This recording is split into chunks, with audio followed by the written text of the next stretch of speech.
ես եմ շնորհակալ հնարավորության համար եւ ոչ ֆորմալ պայմաններում քննարկում ունենալով, որովհետեւ գուցե կան հարցի կողմեր կամ ռազմավարական հեռանկարների մասին պատկերացումները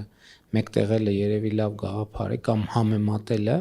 Ես ուղղակի մի քանի բան ասեմ, թե ինչպես է իրադրությունը պատկերվում կառավարության դիտանկյունից։ Ես խնդրեցի, որ մենք մեր ձեռքի տակ ունեցած վիճակագրությունը նայենք, թե 2018 թվականի համեմատությամբ ինչ է փոխվել ոլորտում։ Եվ մեր վիճակագրությունը մեզ ասում է, որ օրինակ 2018 թվականի համեմատ տեղեկատվական կամ տեխնոլոգիական ոլորտի ընկերությունների թիվը Հայաստանում ավելի քան 12 անգամ մեծացել է, այսինքն աճը մոտավորապես 1225%-ով։ Այսինքն սա մի թիվ է, որը կարծում եմ, եթե դուք այլ տվյալ չունեք կամ նենց չի, որ իրականությունը հակառակի մասին է վկայում, սա դրամաշրջանառությունը 171%-ով աճել է, այսինքն համարյա քառապատկվել է ոլորտի դրամաշրջանառությունը, իսկ աշխատողների թիվը ոլորտի ավելի քան հնգապատկվել է 2018 թվականից այս կողմ։ Սրանք վիճակագրական տվյալներն են, բայց նաև ոչ վիճակագրության զուտ այսպես վիզուալ ինչ է երևում։ Հիմա օրինակ տեխնոլոգիական ոլորտում կարծում եմ նախորդ տարի եւ այս տարի արդեն իսկ շատ էական փոփոխություններ են տեղի ունեցել եւ ունենում։ Մասնավորապես այն, որ Հայաստանում արբանյակային ինտերնետ է գործում, Starlink-ի ծառայությունները հասանելի են ամենուր, սա կարծում եմ շրջադարձային փոփոխություն է, ինչը ըստ էության տեղեկատվական տեխնոլոգիաների համար հասանելի է դարձնում Հայաստանի Հանրապետության ողջ տարածքը։ Եվ սա մեզ համար կարևոր է նաև տարածքային համաչափ զարգացման տրամաբանության տեսակետից։ Մենք 2018 թվականից անդադ այդ խնդիրը դրել ենք, մենք ցանկացել ենք պայմաններ ստեղծել, որպեսզի մարզերում, համայնքներում նույնպես տեղեկատվական տեխնոլոգիաները, տեխնոլոգիական ոլորտը զարգանա եւ ոլորտը անընդհատ մեր առաջ դրել է ինտերնետի, որակյալ ինտերնետի հասանելիության հարցը։ Մենք իհարկե լայնաշերտ ինտերնետով ամբողջ հանրապետության տարածքը ապահովելու տարբեր ծրագրեր ենք իրականացնել, բայց դա միևնույնն է դանդաղ գործընթաց է, որովհետև հնարավոր չի միանգամից մի գործողությամբ անել այն, ինչ որ մի գործողությամբ հնարավոր է անել Starlink-ի դեպքում, եւ մենք հիմա հանրապետության ողջ տարածքում ունենք ինտերնետ։ 2 օր առաջ մենք Երևանի պետական համալսարանում բացեցինք ըստ էության ժամանակակից սուպեր համակարգիչը, առաջինը չի սուպեր համակարգիչը, բայց առաջինն է, որ Հայաստանի Հանրապետությունը իր միջոցներով ձեռք է բերել։ Գիտեք, որ ինժեներական քաղաքում գտնվող սուպեր համակարգիչը Ֆրանսիայի մեր գործընկերներն էին նվիրել, բայց մենք ուրիշ բան արձանագրեցինք, ինչ հետաքրքիր բան տեղի ունեցավ, որովհետև հիմնական հարցը, որ ես գնացել եմ Երևանի պետական համալսարանը, թե գիտական ոլորտը մեզնից հաջորդը ինչ սուպեր համակարգիչ է ուզում, որպեսզի կառավարությունը ձեռք բերի, եւ տեղում պարզեցինք, որ դա կարիքը այլևս չկա, որովհետև հիմա այդ թվում Firebird ներդրումային ծրագրի շրջանակում այնպիսի կարողություններ են լինելու Հայաստանում, որ կառավարությունը արդեն կարիք չունի դրա մասին մտածելու եւ հիմա իմացա, որ Գագարինում նույնպես առաջիկայում հիմա արդեն ընթացքի մեջ է սուպեր համակարգչային կենտրոն ունենք, այսինքն սա ըստ էության նշանակում է, որ տեխնոլոգիական այն փոփոխությունը կամ այն հեղափոխությունը, որը տեղի է ունենում, Հայաստանը մասնակցում է դրան եւ նաեւ ուզում եմ ընդգծել, որ կառավարության դերը այստեղ ավելի շատ քաղաքական է։ Ես հիշում եմ, երբ որ մենք ինժեներական քաղաքում հանդիպում էինք անում, մեր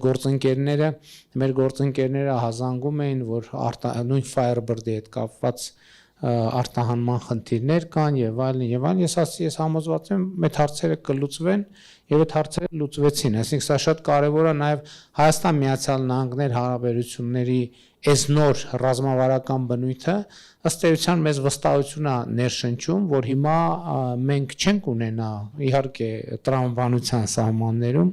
հասանելիության սահմանափակում։ Մանավանդ հիմա տրիպի շրջանակը արդեն ստորագրվել է եւ դա մեզ համար նույնպես շատ կարեւոր մի հատ տեխնոլոգիական նոր հասանելիություն է մեզ բերելու, որովհետեւ արդեն ես հույս ունեմ, որ մենք ոչ թե հույս ունեմ, այլ համոզված եմ։ Ես համոզված եմ, որ այն սահմանային եւ մաքսային հսկողության այն տեխնոլոգիաները, որ մենք տրիպի շրջանակում ներդնենք, մենք նաեւ մեր հանրապետության մյուս սահմանային եւ ներառյալ Զվարթնոց օդանավակայանում ենք ներդնելու, որովհետեւ հիմա երկրները, տնտեսապես արագ զարգացող երկրները պայքարում են դրա համար։ Հաջորդ տեխնոլոգիական էլի նորությունը, որ ուրախությամբ պետք է արձանագրեմ, որ մեր ընկերությունները նույնպես ներգրավված են, մենք բիոմետրիկ անձնագրերի համակարգն ենք ներդրում, բավականին ուժեղ համակարգ, եւ ինչ կապ ուներ նախորդի ասացի հետ, հիմա ըստ էության ինչ է գործում, մարդը մի անգամ բիոմետրիկ տվյալը տրվեց, եւ եթե իր այդ կապված խնդիր չկա, ըստ էության միջազգային ճամփորդությունը դառնում է շատ պարզ մի բան, այսինքն ինքը այդ այսպես ասած տեխնոլոգիական թունելների միջով անցնելով ամեն ինչ մարդ ուղակի քայլում է, ինքը չգիտի, որ իր նկատմամբ սահմանային, մաքսային, չգիտեմ, բոլոր տեսակի հսկողությունները արվում են, բայց ինքը իր համար ուղակի քայլում է։ Եվ նկատի ունեմ, բայց այս ամեն ինչը ինչով է կարևոր, որ այս ամեն ինչի հետևում տեխնոլոգիաներ են։ Այդ ամեն ինչը ծրագիրը, այդ ամեն ինչը ընկերությունը, այդ ամեն ինչը աշխատողը եւ այլն եւ այդպես շարունակ եւ մենք այս առումով նույնպես շատ մեծ հեռանկարների առաջ ենք կանգնած եւ նաեւ ուզում եմ ընդգծել, որ հենց տեխնոլոգիական ոլորտի առումով էլ կարծում եմ կառավարության դերը ավելի շատ քաղաքական է, նույն խաղաղությունը, տեսեք մենք ասում ենք ինտերնետ կա ամբողջ հանրապետության տարածքով, բայց եթե ինտերնետը լինի խաղաղություն չլինի, դրանից չեմ կարծում, թե որևէ մեկը պետք է գնար ասենք, եթե ես համոզված եմ, որ կգնան, որովհետև այս խցանումները եւ այլն քաղաքի կյանքի բարդությունները մարդկանց ստիպելու են մտածել, որ կարող է արժի գնալ օրինակ Տավուշի մարզի Այգեհովիտ կամ Սյունիքի մարզի Շիկահող գյուղում աշխատել։ Այնտեղ ինտերնետը կա, ոչ մի խնդիր, բայց եթե ինտերնետ կա, խաղաղություն չկա, ոչ մեկ չի գնա այնտեղ աշխատելու։ Եվ հետեւաբար այս տրամաբանությունը մենք զարգացնում ենք եւ դա զարգանում է եւ այս արձանագրումը նույնպես շատ կարեւոր է։ Նաեւ շատ կարեւոր եմ համարում, որ մենք հա մի քիչ շատ բարդ, շատ տենց ցայտնոտային իրավիճակներում, բայց նաեւ որոշակի արբանյակային տեխնոլոգիաների հետ առնչվելու առաջին քայլերն ենք անում, բայց մենք այդ ուղղությունը միանշանակ շարունակելու ենք։ Ես որևէ կասկած չունեմ եւ մենք դա կանենք, Հայաստանը պետք է առաջիկա շրջանում նորից արբանյակ ունենա, ավելի լավ որակի եւ կարծում եմ նույնիսկ մի արբանյակով աշխատելը այդքան էլ ճիշտ չի, բայց մեկից կսկսենք, երկրորդը, հետո կտեսնենք երրորդը եւ այլն։ Այսինքն տեխնոլոգիական ոլորտում մենք շատ լուրջ զարգացումներ է սպասվում։ Ամենակարևոր բանը հիմա արհեստական բանականությունը մենք պետք է նայենք ինչպես ենք առնչվում այդ նոր տեխնոլոգիայի հետ։ Մենք արդեն կառավարության մակարդակում առնվազն երկու շատ կոնկրետ որոշում ենք կայացրել։ Նախորդ օրը բարձր տեխնոլոգիական արդյունաբերության նախարարությունում մի շատ լավ առաջարկ հնչեց, որ մենք բոլոր մեր նախարարությունների թեժ գծերը, որտեղ մարդիկ զանգում ու չեն կարողանում ոչ մի կերպ կապվել կամ կապվում ու ոչ մի հարցի պատասխան չեն կարողանում ստանալ, մենք այդ ամբողջը առաջիկայում կդնենք արհեստական բանականության հիմքի վրա, որպեսզի անպատասխան զանգ չլինի եւ անպատասխան հարց չմնա, հույս ունեմ, չգիտեմ, եթե հետո կերևա իհարկե, արհեստական բանականությունը իմ գնահատմամբ ամենակարևոր առաջնային գործերից մեկը, որ մեզ համար կառավարման արդյունավետությունը բարձրացնելու ուղղությամբ պետք է անի, հենց դա է, բայց ընդհանուր առմամբ տեխնոլոգիական ոլորտի զարգացման մեր տեսլական էլի կրթության հետ է կապված, որովհետև ֆունդամենտալը հիմնարարը մեկը կրթությունն է։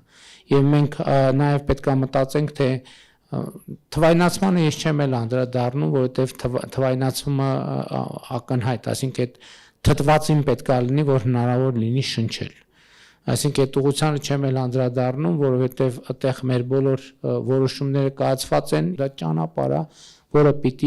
պիտի անցնենք, այսինքն այդտեղ քննարկելու եւ որոշելու բան չկա, պետք է ընդհանրապես ընդ որում 2025 թվին մենք հիմա նոր համակարգ ենք ներդրել 2025 թվականից, որ մենք որոշում ենք ամեն կիսամյակի համար առաջնահերթությունները, նախարարությունների